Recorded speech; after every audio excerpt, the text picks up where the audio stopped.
That has bitten us. We've learned a lesson because we realized we were doing a lot more than 50% of the work. But that's also benefited us a lot. And I would actually say more because it shows so much trust right away. And I know I'm being general, but I've lived this. It's just so much trust in the other person right away that other person, if you already feel good about the rapport and the trust, I feel like it almost makes them want to succeed.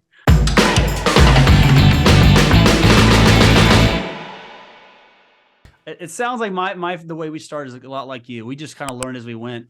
A lot of hires, you fire a little bit along the way. You're learning what you need. We didn't project out 10 years right away and say we need a team like this. I mean, right now we're vertically integrated, so we manage half of those 2,700 units. So if you take our property management company and our syndication money, we're at over 40 employees. I can tell you 4 or 5 years ago when we started this, having one employee was outside of my concept. Like I couldn't even. So I tell our investors, like the purpose of this, and you may have a different opinion on this, but the purpose of this is to not necessarily make sure that our investor or me personally can get to a beach somewhere and do nothing the rest of our lives. I sincerely just want to give people the opportunity, including myself, to do whatever the heck they want to. That's right. So if they want to keep being a doctor and be able to turn those lights off when they're done and get that passive income, then invest in real estate throughout those 10, 20 years and build up. If you want to be an electrician, just build up that nest egg. I can tell you this much. I didn't want to be an attorney and I freaking love real estate. So this is my active/passive career. And so I guess that's what I did not think about was that I was building a business right at first. I had no clue. Now, and so you build multiple businesses. How did that progress for you? And at one point, did you realize that you actually have to build a business? Like, 'cause I mean, most attorneys or professionals have never had employees before, right? So having even a virtual assistant is like it's like will blow your mind right there. Yep. So at what point did you realize that? And then how did you change your mindset or how you went about actually building the business? How did you then build that?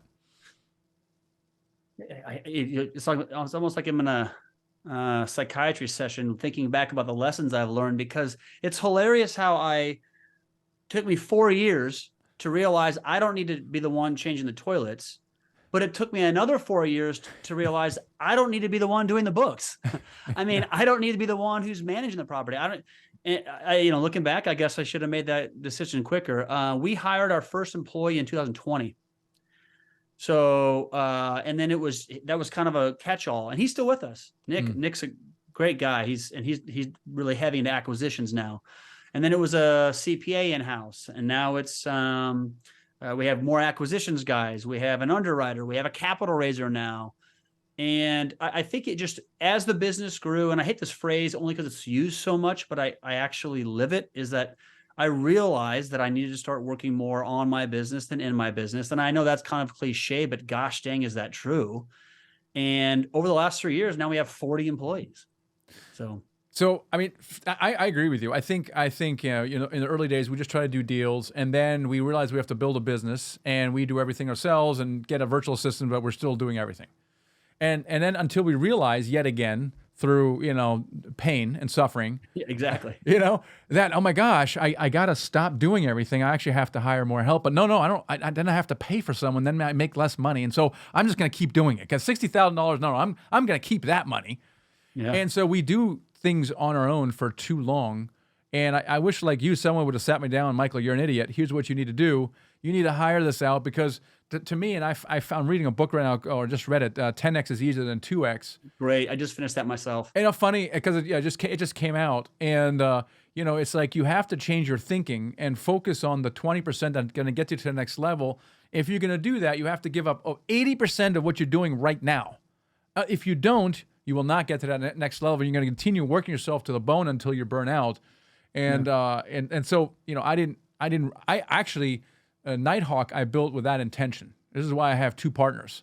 And now on the educational side, on the training company, I didn't really do that, and I ended up doing way too many things for too long until I realized that it's that who, not how.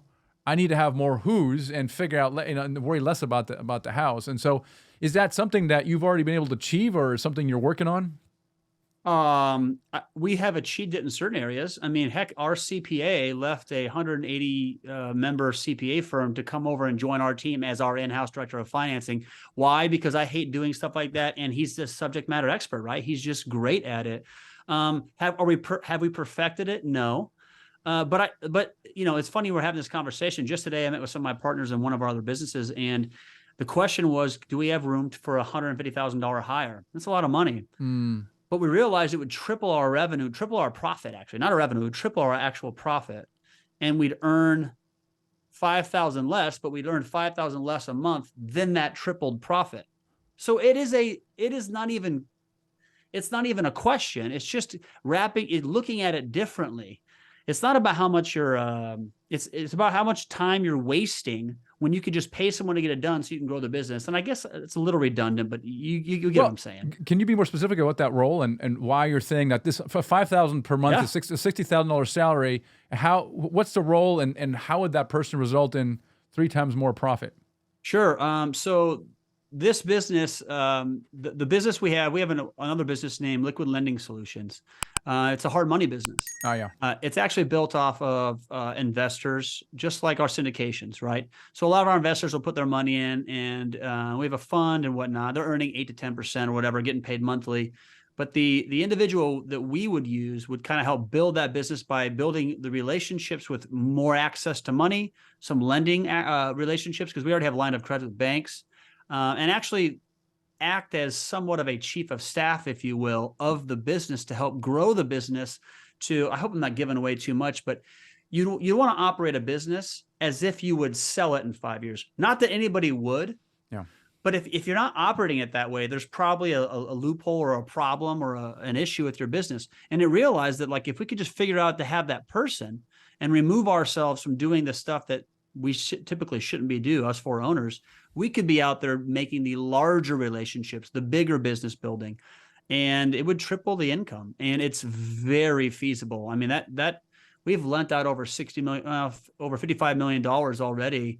And that's just us doing coffees and podcasts ourselves. So it's very, very interesting to see the amount of money you can actually make when you're willing to lose a little bit at first. Well, it's a mind shift from this is an expense to this is actually an investment, and I think that's what you're saying here. You know, we hemmed and hawed at bringing someone over to handle underwriting and acquisitions, right? Because we had a partner that was doing it, he's very good at. The problem was when we actually got a live deal, he would go dark for like 90 days to close the deal, do due diligence, and no one's underwriting a deal, right? So we're doing like 2 deals a year because he's out for like 6 months of the year to consume the deals. We're like, why don't we bring someone on, expensive hire? But what if that one hire can result in us doing 1 additional deal? Like, what would that mean in acquisition fees and asset management fees? Like, it would not only cover the expense, but it would be a multiple in return on the investment. And I think that requires a mindset shift from little thinking to 10x thinking. Is really what it is. That's the perfect way to look at it. I had that conversation with family members and even my dad for a while. It was like, why are we going to flip this house? We'd still rent it out, but why are we going to rehab this house and pay some GC $30,000? We can do it ourselves for 18. And the conversations we would have is, yes, but it's going to take us 12 months to save 12,000. We can make 18,000 on that, or we can make the money and do 8 houses this year. Mm-hmm. And so you're right. It's an investment. Yeah, that's a lot more succinct way to say it, the way you said it. It's just an investment. It's not an expense. Now, to what level has partnerships played a role in your company? I know it has for ours. We have had partnerships along the way. Now, unfortunately, in the multifamily syndication, these are not lifelong partnerships. Oftentimes, they can be, but they don't have to be. And they played a pivotal role in our history. And I was curious to see how you've leveraged that or not. We have. That's all it has been. I mean, I consider, and I'm not just trying to. I do consider our investors our partners, but we've had co-GPs. Mm-hmm. We've had people who we offer people who bring over a certain threshold of money to our deals are some Class B shares, so they get part of the waterfall. We've taken on co-GPs. We partnered with property managers, maybe who they get a part of the Class Bs. If they work with us on the cost of the property management, we would be nowhere without partners. Well, let's talk about that. Let's talk about maybe pick a partnership and kind of how you structure with a partner. Because people ask, well, how should I structure a partnership? Well, I'm like, well, it depends.